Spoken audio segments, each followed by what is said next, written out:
Welcome back to the Empowered Athlete Podcast. It's your host, Natty Boss, and I'm really excited to bring you this interview today. We have my dear friend, AJ Clingerman.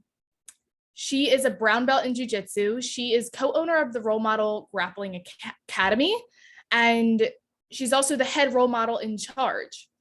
She trains Brazilian Jiu-Jitsu and competes in a lot of tournaments. She's earned as purple belt the champion title of Nogi Worlds and Pans in the Gi, which is amazing. She teaches multiple jiu-jitsu classes per week, as well as coaches businesses on how to grow their businesses. And what we're going to be talking about today in this episode is leadership, community building, female empowerment. I believe that AJ is an expert in these areas, and I'm so excited for her to share her wisdom, her insight with you guys. It's really going to be juicy. I already know it. And I've known AJ for a while now, and we'll dive into kind of the role model camp and things like that. So for those listening, maybe have never heard of it, it's definitely something to get on your radar. So we'll definitely dive into that.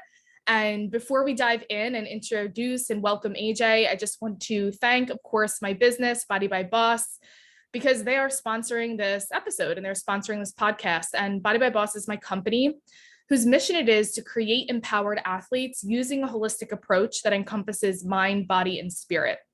And the people we like to have on here are people that are aligned with that mission, and AJ is one of them. So welcome, AJ, to the podcast. Thank you. Thanks for having me. Super excited. So of course, as always, I like to dive in with just for people to get to know you a little bit more, starting with your jiu-jitsu journey. Like, what got you into jiu-jitsu? When did you start? Oof. Right. So the first time I ever trained was in 99. Oh, wow. Yeah. So a very long time ago. I opened my first gym in 2000. So I didn't really train a lot in that time. I more just owned the place. Trained some in like 2004, started competing then. Didn't really train for a few years while I basically worked to keep the gym open, because we didn't know how to run a gym. And really kind of got back into doing jiu-jitsu, started in 2009. And then I'd say got obsessed with it in more like 2011, 2012. Wow, I didn't realize your journey with jiu-jitsu went back way, way, way. Yes. Yeah, that's amazing. So I'm excited to dive into kind of the business aspect too a little bit in the community building, because having owned a gym myself for many years, I can definitely resonate and relate to the struggles of kind of not knowing how to create a business and create an academy. And now you have a successful one. So we'll definitely dive into, your insight and advice and thoughts on, where those gaps were and what led you to be able to create and sustain, a healthy business. And as you mentioned, and as we mentioned in the intro, kind of help other businesses be able to do the same. Yeah, definitely. But of course, I do want to start with the Role Model Camp, just because it's your baby and it's coming up soon. So what was the inspiration behind it originally? If it's the same, what's the mission?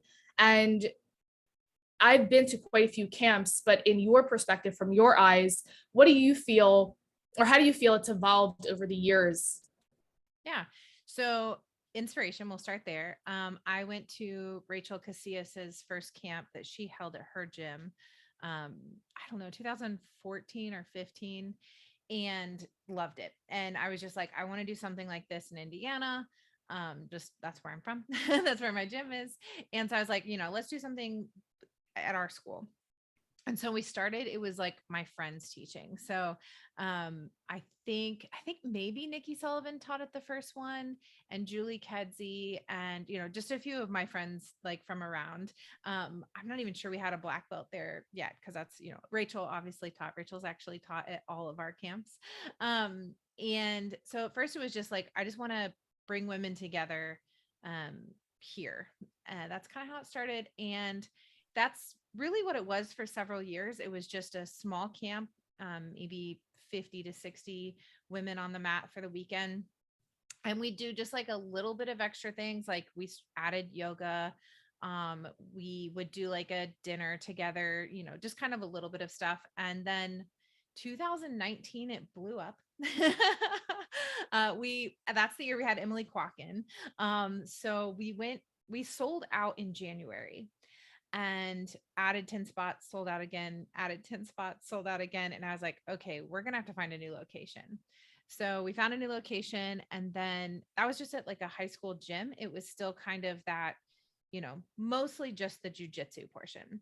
And in 2020, pre-pandemic, we decided that we wanted to like make it, more, not just jiu-jitsu. Like we wanted to build the community more. We wanted to help with other things you might have questions about, nutrition, strength training, how to build a women's team, just all kinds of different stuff. So we added like the sit down workshops, which I think have been great. Like, I think, there's more to jiu-jitsu than just the training. So that's been very helpful.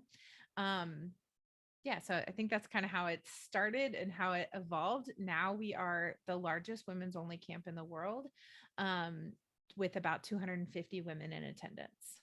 Yeah, that's so incredible. Yeah, my first camp was, I believe, the pandemic. Yeah. My first camp. I went to the one last year as well, and we're going to the one this year. So I've loved it, and it's been such an amazing experience. And I'm excited to host some of the workshops that we have going on.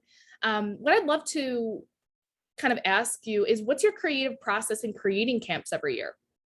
Yeah. So honestly, at each camp, we're already planning the next one, just constantly taking notes. And we go to a lot of other camps and seminars and conventions, and not just jiu-jitsu related, all types of different ones. And the whole time we're taking notes. What do we like that they're doing? What do we wish they would have done better? What can we steal from them? Like anything like that. So that's what we're doing constantly at our camp too. We are keeping notes the whole time. Next year we would like to make sure we have this, or we'd like to add this, or change the schedule a little, or however. So we're constantly taking notes. So I think the creative process really starts then. Also, I found, just a side note, that kind of helps with my post camp depression. So typically when a camp is over, I get really sad, like it just It's is such like an amazing experience. Yeah. Yeah. And so it helps to already be planning the next one. Yeah. Kind of helps me stay, excited. And a lot of it that we're doing is, like listening to what other people are saying. We do, exit surveys every time. So we want to know, like, what was their favorite session? Who was their favorite instructor? Who would they like to see at a camp? Where would they like to see at camp? Because we're doing like retreats and stuff too. And as far as instructors go, for the most part, I try to choose people that I want there. It's impossible to please everyone. So I just have to, kind of please myself first, like make sure that it's an instructor that I think is a good instructor, that maybe I've seen them teach, or I've heard lots of people talk about what a great instructor they are, or, like for the workshops, that they have something that can benefit the group as a whole. And so I just kind of start there and, think about, what I would want as a competitor, an athlete, or a jiu-jitsu person. And yeah, I guess that's kind of how it starts.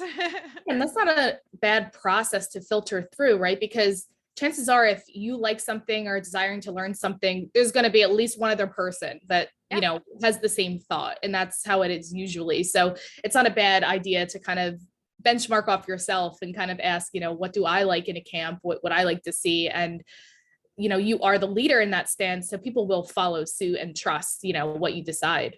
And being that it is only a couple weeks away, are there any spots left? And what are the dates in case people watching this episode, or listening to this episode, want to enroll? Yeah, absolutely. So the dates are July 8th through the 10th. It is in Indianapolis, Indiana, at a convention hotel very close to the airport. So you can do the shuttle from the airport. And there are spots still available. So we have a much bigger hotel. So we have not hit like the sold out point at this point. So yeah, spots are still available, and you can get on our website, which is rollmodelswanted.com.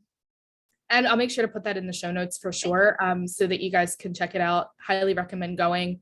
Obviously, it's short notice, so you got to get everything in order. But, this is a great opportunity to put yourself out there, to meet new people, to learn new things.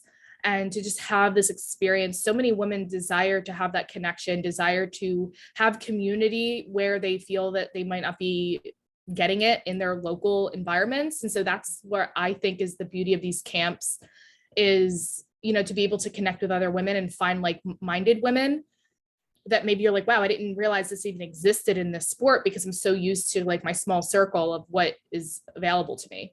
Yeah. And I think that's probably one of our main goals is making people feel connected and that they belong with us. And just showing them, you know, like we have people come in all the time that feel like they were ready to quit jujitsu, that they were burnout, that they just didn't feel like they were progressing or, you know, whatever their scenario is, but they come in and it just reinvigorates them. Like camp really fires people up. And we Yeah. have all levels. Like we have women that literally start jujitsu at camp, which is a That's lot of insane. information. Yeah. But people that start at camp and then like last year, I think we had 13 black belts. So it is all levels. Yeah. Yeah. So beautiful. Mhm. So I wanted to shift a little bit. We'll come back into community building, but I wanted to shift into leadership a little bit. And so being that you've again owned an academy or started an academy pretty early on, I'm curious to know if this is something you always knew that you wanted to do, if you always wanted to be a leader in the sport, or if it was just a natural unfolding. I think more of a natural unfolding. I mean, like I always knew I wanted to be a business owner growing up. I thought I wanted to own a dance studio. And I always kind of joke jujitsu is not much different. It's just more male dominated than female dominated. But other than that, it's pretty much the same thing. Yeah. As far, you know, like from the business perspective. But yeah, as far as being a leader, I think that just, I guess, kind of came, you know, as a natural progression. I didn't set out to be like, I'm going to be somebody in jujitsu or I'm Yeah. going to like lead the way. It was just kind of, you know, like when I started our women's only class in 2013, I was like, who am I to teach this class? Like I'm a blue belt.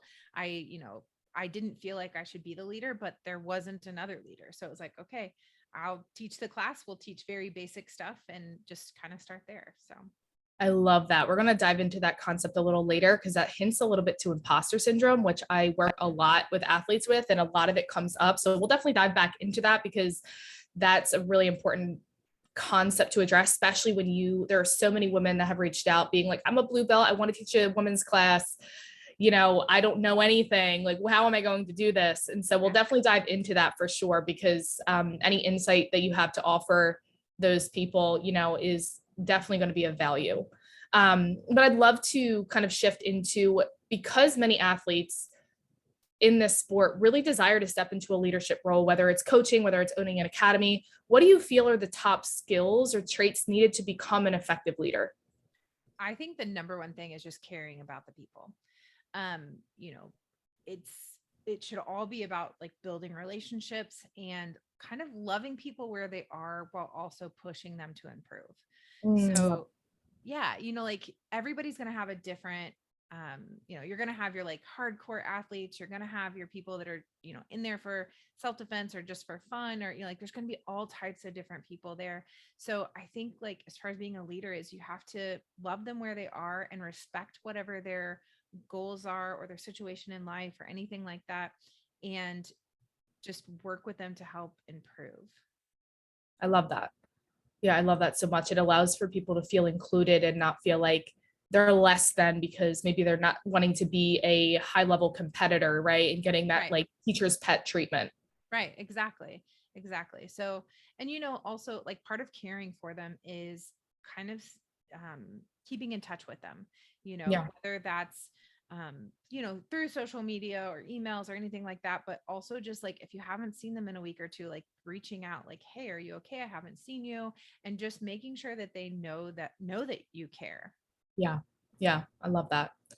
So I wanted to touch on a icky topic that, you know, is inevitable when owning an academy, but it's important for people to just understand that it's the normal part of the process of owning an academy, of dealing with conflict that comes up because so many people come in that are different and have different needs and things like that. Oftentimes there can be conflicts in your gym, and I'm curious, how do you address conflict in your gym? Yeah, it depends on the style or the type of conflict. I think the first part is like leading from the front, right? Like I don't want to gossip about people, even with the students that are kind of my friends or, people I might see outside of the school, I don't want to gossip about other students or other teammates because that makes them feel like it's an acceptable thing to do, and it's not. Yeah. So I think from the beginning, it's leading the way and shutting stuff down. So like if you hear other people gossiping, being like, hey, you don't know what's going on in their life, or, like maybe ease up on them a little bit, whatever, like just kind of shutting it down. So if it's that type, that's how I address it. If it's, we don't allow anybody to really stick around if they're being outright hateful to anyone, right? We're really big on trying to make people feel like they belong and being an inclusive academy. So if you are not somebody that agrees with those things, and really like in our environment, right away, like if you come in and you're this type of person that doesn't like other types of people, you're not going to stick around, right? Like you're probably not going to stay. So I think it just goes back to that kind of leading from the front. Like they see me, they see how I act, and the community acts as the community acts. So yeah, it's so important to lead from the front. And I know that you have a large women's team, but you also do have men as well, right? yes, yeah, definitely.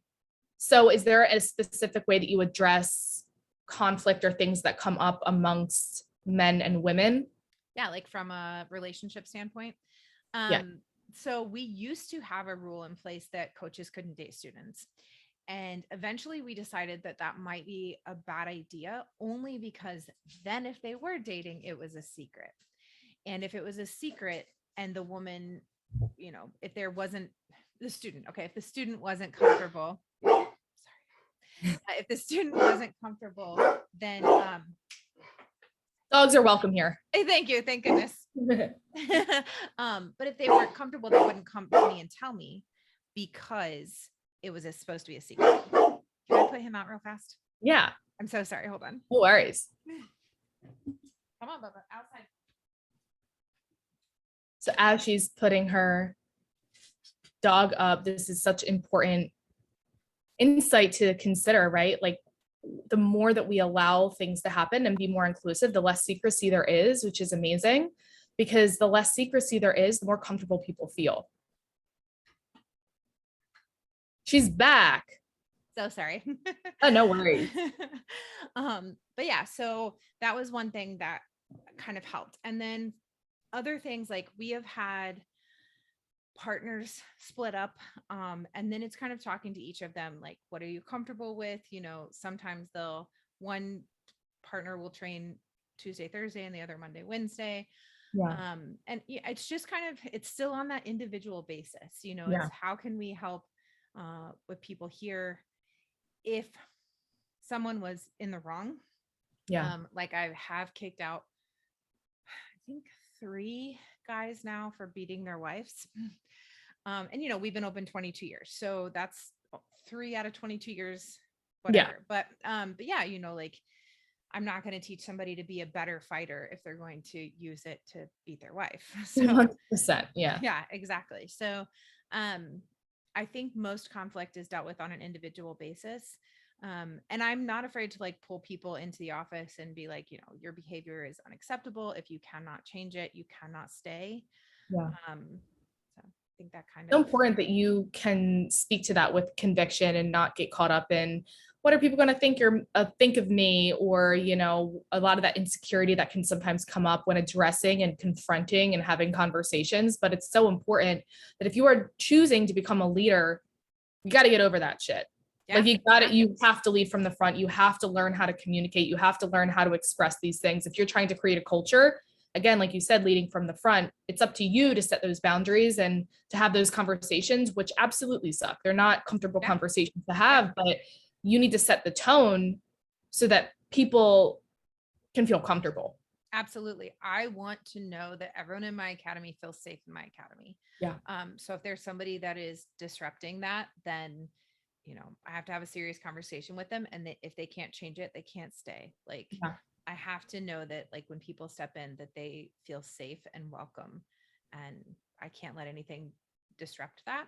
And so like a lot of times you don't want to have those conversations. And I have sat across the, table a couple times with guys that just cry and cry and cry. And it's just like, we've had this conversation. You didn't correct it. Like, I can't have you here. Like, I'm sorry. I would love for you to be able to train, but sometimes it's just, you have to think about the greater good.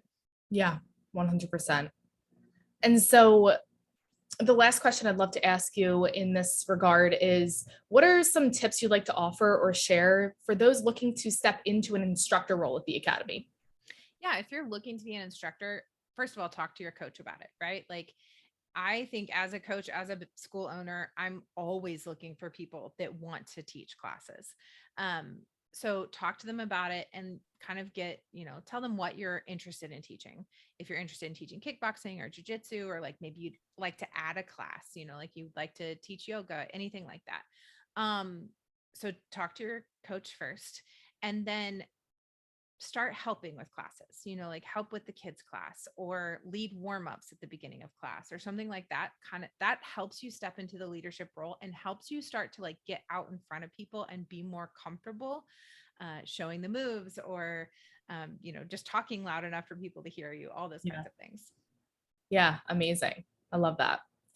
Beautiful. So this goes hand in hand with owning an academy and leading in this space, but building community is what I wanted to kind of shift into next. And obviously you've built an amazing inclusive community through the Roll Model Camp and through the years of owning an academy. And what do you believe has been the key to creating an engaged community? And maybe there's a second level there to, as well as just for like a female team as well, since it is a strong team that you have. Yeah. Yeah. It definitely goes back to caring, right? Like, that's one thing. Like, you want to care about them. You want to make sure that you are checking in with them, making sure they're okay. I will, say it can be really hard. Like, as an instructor, as a coach, it can be hard. It can be hard. It can be draining. So you have to make sure you're taking care of yourself too.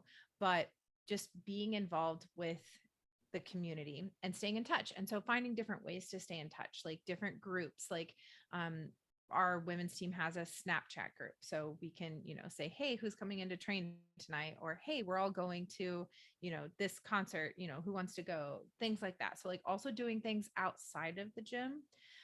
We try to do, dinners as a team, or we watch jujitsu matches. We don't tend to watch UFC fights much. But, like maybe we'll watch like an EBI or something like that. So kind of trying to do different things together.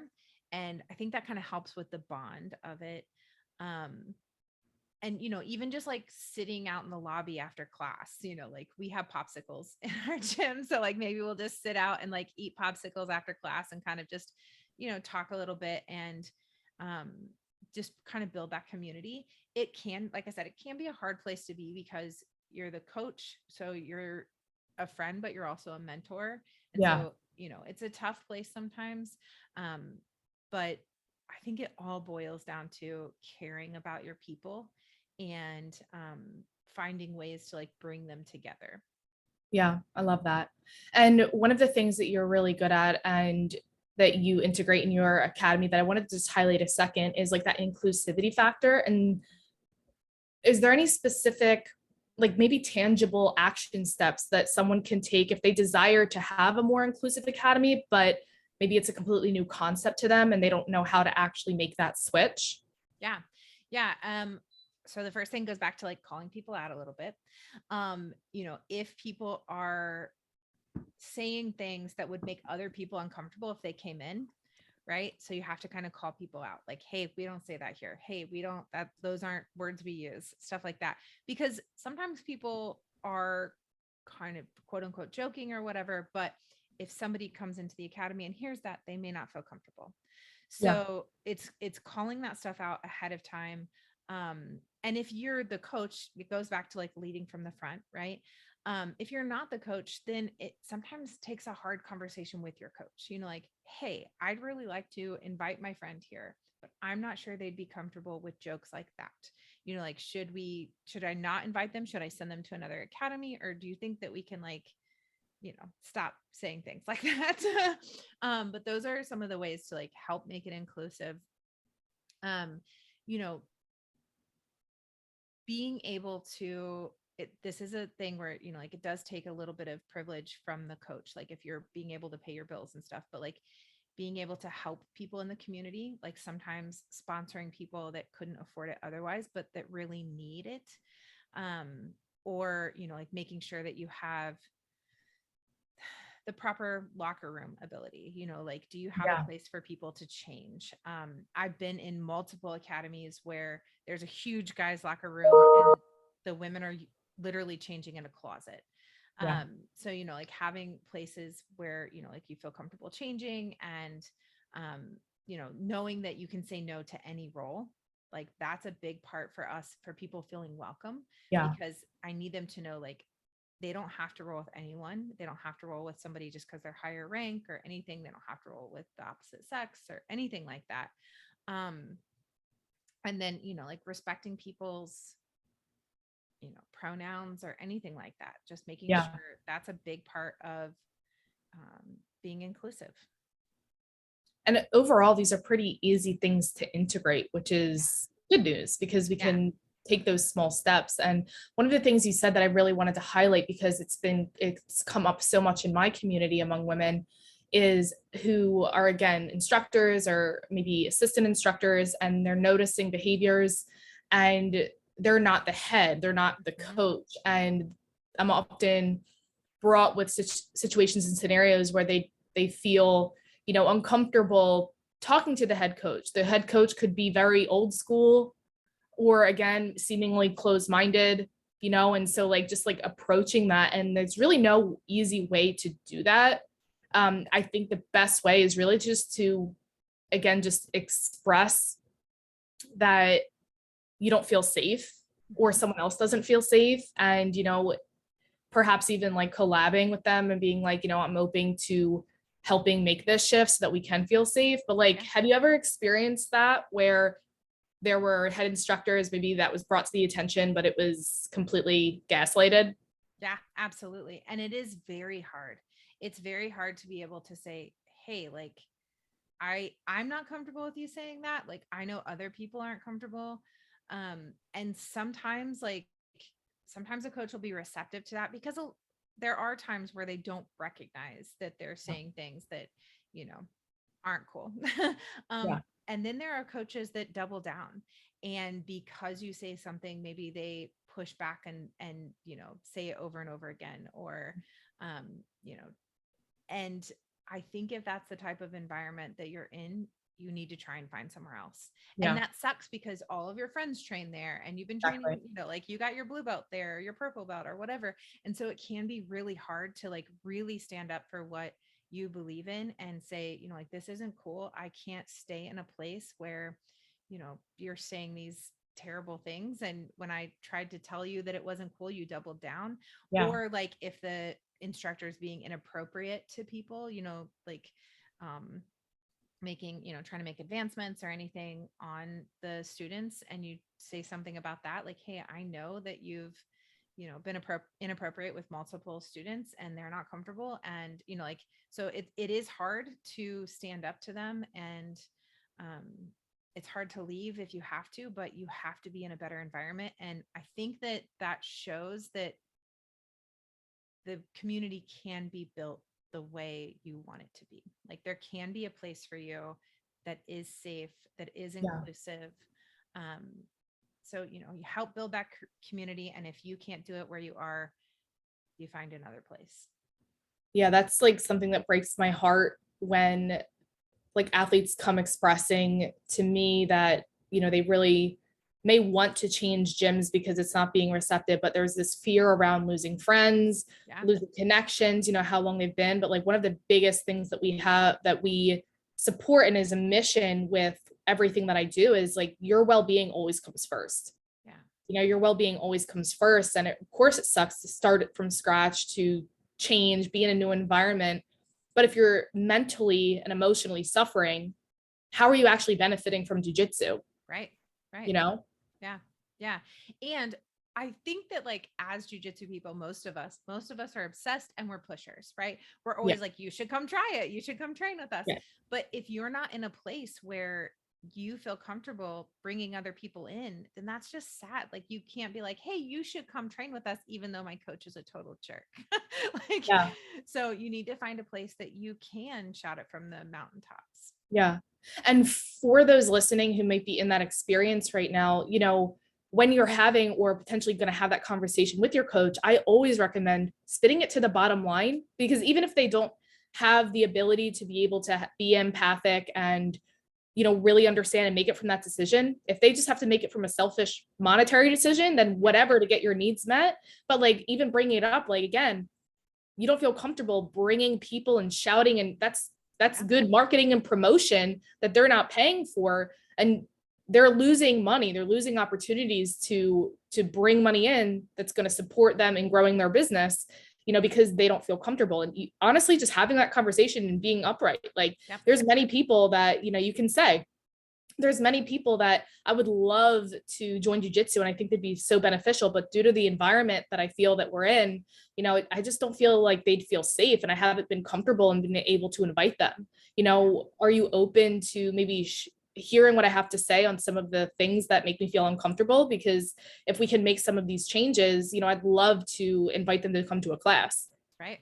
You know, and that's like a great approach to be like, oh, wow, like, they're willing to like invite people in, but like, they're not, because of, you know, the environment we have here. Yeah, absolutely. And, Awesome. you know, some coaches might, you know, like the ones that would double down, might just be like, you know, that's fine. I don't want you to bring those kind of people in or something. Yeah. And then you're like, okay, that helps me know that you have a firm belief in this and I need to be somewhere else. Yeah. Yeah. 100%. Yeah. Beautiful. So for those looking to own their own academy, which is definitely growing and growing more and more every day, which is awesome. What are some tips for cultivating community from scratch? Like, where would they start? Like, they are just a jiu-jitsu, jiu-jitera, want to start an academy, have no idea how to go about even doing it. Yeah. There's a lot to the starting process, you know, like if you're going to find a place and do that, I mean, you know, you're going to have to start the business, but get the bank account, get the insurance, you know, like there's all the like technical stuff of it. But as far as like starting to build the community, you've got to get out in the community. You know, find places that you can put a booth up and collect leads.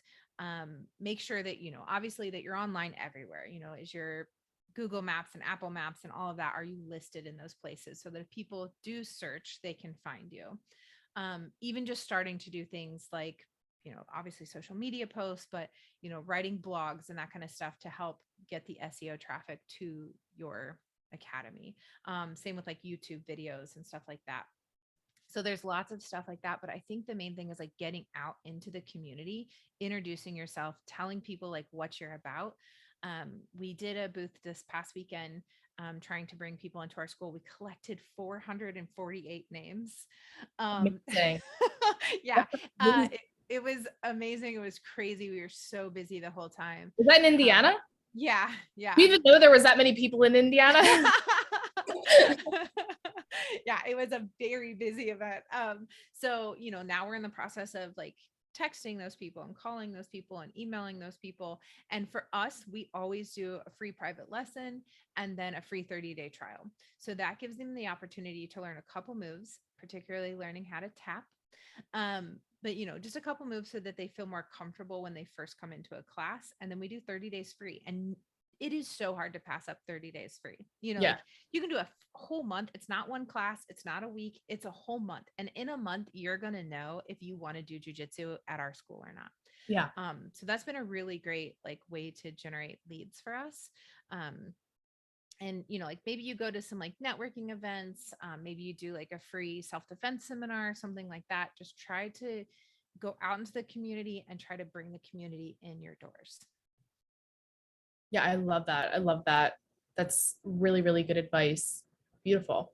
Thank you. And one of the things that we kind of touched on this a little bit, but I wanted to speak to it just more specifically is just this idea of like authenticity, you know, and one, I'd love to know like what your stance is on authenticity. I'm pretty sure I already have an idea knowing you, but for those who this is their first time meeting you, just like your stance on authenticity and if you believe it plays a role in building an engaged community. Definitely. I don't want to, I do jujitsu constantly, right? Like I'm either teaching multiple hours a day or I'm, like doing this podcast. I also have a podcast or three. So, like Or three. or three. Yeah. But like jujitsu is my entire life. And so, or not my entire life, but like a big part of my life. I don't want to pretend to be someone I'm not. And I believe that my community will kind of be built around that. Yeah. I'm going to be myself. And if you don't like that, if you're not for me, that's fine. We'll find the people that are for me. So I think that, yeah, I mean, like, I want to be authentic because I'm doing it so much. I don't want to pretend to be anyone I'm not. And sometimes that requires being very vulnerable. It requires saying like, you know what, today was hard. Today sucked. Like, whether it's like from a jujitsu standpoint, like, man, I got beat up today, or it's from a mental standpoint where I'm like, I do not want to have to go teach today, but like, I still have to get out there and do it. Like, sometimes it's hard, and you have to let people know that it's not all sunshine and rainbows. Yeah. And I think it's important for people to see that, because people tend to feel very alone. They feel like they're the only one going through something. And so if I can just be authentic and say, like, I'm going through this as well, it just makes people feel, I don't know, just more comfortable and at ease. And like, okay, I'm not the only one going through this. We'll get through this together. Yeah. And it's also really important and helpful as a leader to show that vulnerable side, that authentic side, because it's easy for people to automatically, even if you're not portraying yourself as such, to just put you on a pedestal because you have a certain role, like you're the coach or academy owner. Yeah. And so there can be this natural separation that happens just in somebody else's mind, because they're like, there's this person has so much responsibility and does all this stuff. And so like when you can be vulnerable to them, it really helps humanize you. Yeah. It helps like humanize you for them to relate a little bit more. And that, I believe, really plays a role in people's welcoming experience, safe experience, and wanting to stay there because they feel more connected. Yeah. The resonance. And even just like competition standpoint, like people get so upset if they lose or they have a bad performance or anything. And like, they walk in my academy and see all the medals on the wall, and those are mine. And they're like, well, like, you don't know what it's like. I'm like, I do. Trust me. Like, just because I've won a couple big tournaments, I have lost far, far more than I've won. And so, like in class when I'm teaching, like I'll share experiences. Like if I'm teaching something, I'll be like, I actually got hit with this in a tournament, like this is what happened. This is, I tried to defend or I didn't, or, like whatever. So like just sharing all of that and being just open about it, I think is very helpful, that they don't have to put those pressures on themselves, that they have to live up to anybody else's standards. Yeah. I love that. Beautiful. And like the other thing I just wanted to highlight that you've said again, that's really important for those wanting to be in that leadership position. This is my belief. Let me know if you agree with this belief, if this is a belief that you hold, but you literally can't be a leader without vulnerability. Yeah, definitely. So if you are trying to keep a certain front, if you want to look a certain way, if you're trying to portray a certain image that involves you not actually being vulnerable, you'll be an ineffective leader. And that's what I truly believe. Like, you will never reach your potential as a leader. You'll always be, just not fully there, because again, that vulnerability is such a superpower. Yeah. I can't, it goes back to being authentic too. Like I can't pretend all the time that everything's great and that I never struggle and that I never lose and I never, have a hard day training or anything like that. Like it's being authentic and it's being vulnerable. Yeah, absolutely. I love that. So kind of a couple more questions I have for you in regard to kind of female empowerment. When it comes to going back to our story a while ago with starting teaching as a blue belt, right? So when it comes to imposter syndrome, for those who maybe have this experience but don't know what it is, essentially what it is kind of this insecurity around not believing that you have enough skill or that you are worthy of being in a certain role or doing a certain thing due to lack of experience or lack of credential. And so instead of trusting your desires, instead of trusting the call that you have, the what you really want to step into, you allow these fears of not being enough, inadequacy, to kind of make you feel like an imposter, that you are not, who am I to do this thing? Yeah. And so when it comes to imposter syndrome, this happens so much. Again, as I said earlier, so many women specifically who reach out, they're literally blue belts, purple belts, and they're like, I really want to start a women's class, or I really want to start leading. I don't know anything. I forget techniques all the time, you know? And so like my question for you is, one, because you have that experience, how did you navigate that at that time? And then what advice, maybe looking back, do you have for those who are experiencing this imposter syndrome and want to step into this? Yeah. So we'll get to it in a second, but I still have this imposter syndrome sometimes. So it is still something that, you fight with. But as a blue belt starting that women's only class, like I knew that I wanted to have a place that women could come and feel comfortable. Like sometimes it's really hard to be on the mat with all the guys to begin with. So I chose to be that instructor because I wanted that space for people. So I kind of think it goes back to like caring about the community. And I know that there are women who have dealt with assault, or, like they're just worried about like their body, like how they're like, worried about their image in spandex, like anything like that. It might just be just their personal like discomfort. So I knew I wanted to have that safe, welcoming space to help them. And I have so many people tell me like, I would have never stuck with jujitsu if it weren't for the women's only classes. And my goal is always to integrate them into the co-ed classes, but some never do. And some never do because of different traumas or religious views or anything like that. And that's just fine. But, if they, are up for it, I try to integrate them because I want them to get more training and more training partners. And a lot of times I'm telling them, like you could still train with the females the whole time. There are women in every class. But so caring about them, knowing what my goal was really important. And I knew like I was just a blue belt. I didn't feel like I knew a lot. I'd only been a blue belt for a couple months when I started the women's class. And I was like, we just start with basics. We just start with, how to open guard or how to do a knee cut pass or like just anything very basic. They just needed someone that cared about them and someone that understood them. So we could have had a male black belt in there teaching, but they just didn't understand. And so I felt like even as just a blue belt, like that's how I was feeling. I'm just a blue belt. What do I know? What do I, but even as that quote unquote, just a blue belt, I knew that I could give them a safe space where they felt comfortable and start teaching them the basics of jujitsu. And how I would feel like more confident doing that is sometimes I would just like go through what I was going to teach that night with a partner, like, let me just do this to you, make sure my body knows what I'm doing.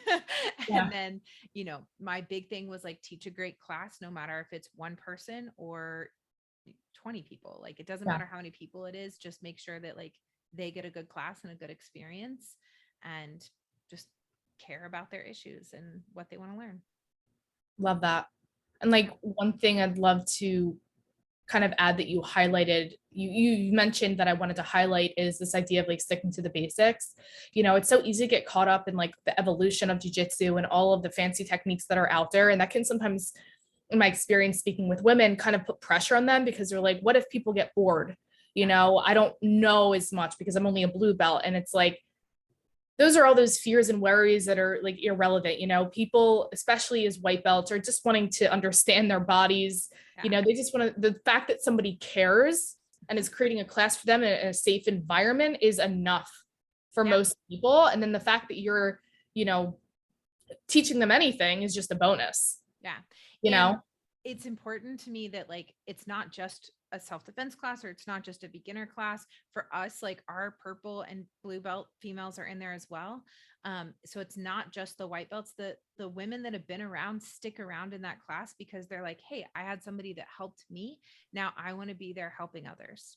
I love that. That just gave me chills because that is like the essence of empowering, right? That it's that like women empowering women is that idea, not like, well, I'm better than you now. I'm a purple belt, I don't want to spend my time fumbling through these beginner techniques. That is the wrong mindset to have if you desire to create a community and want to feel included in your own community. That's only going to push you and separate you from everyone else. So I love that, your women are coming to those classes and helping and wanting to give back. That is a huge part of building and sustaining community. Yeah. And so I kind of mentioned at the beginning of that is that like I still have imposter syndrome sometimes. Yeah. Like I am a 42-year-old female brown belt and I am the head instructor at my school. So most of the time I am, I'm teaching men half my age that, like, and so sometimes it feels like, do I belong here? Is this good? And I just kind of go back to like, I know that I'm teaching good techniques. I know that I have a good environment. I know, and like, I just try to remind myself of like, this is a good place for people. And just because, I'm older or I'm not a black belt or anything does not mean that I can't have a great class and a great academy. Yeah. Yeah. I love that. And that kind of leads into like the next question I have for you in regard to confidence. So kind of like what tips or insight that maybe you've integrated for yourself, but do you have for women to help them feel more confident on the mats and in their jiu-jitsu journey? It's inevitable that you're not going to feel confident, that you're going to feel insecure like numerous times throughout your journey. Mm-hmm. But do you have any specific tips or practices or thoughts that you do to kind of stay connected to yourself and like remind yourself of like the power that you hold? Yep. I definitely therapy.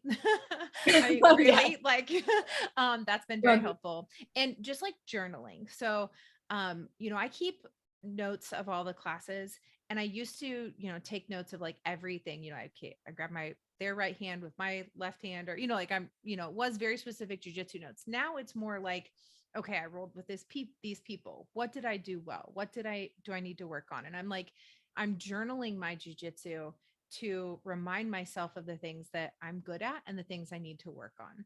So it can't just be like the downward spiral where you're like, man, I let this one thing happen to me. I suck. I'm terrible. You have to think, okay, what did I do well today? What did I do a good job at?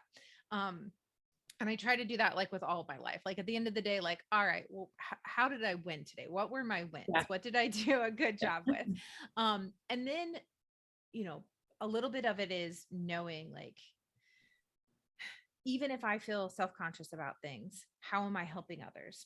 If I can help others, then that kind of helps build my confidence because I can, be like, all right, that person is better at that move or is better, whatever, has more confidence themselves, whatever, because of me. So that kind of helps my confidence too.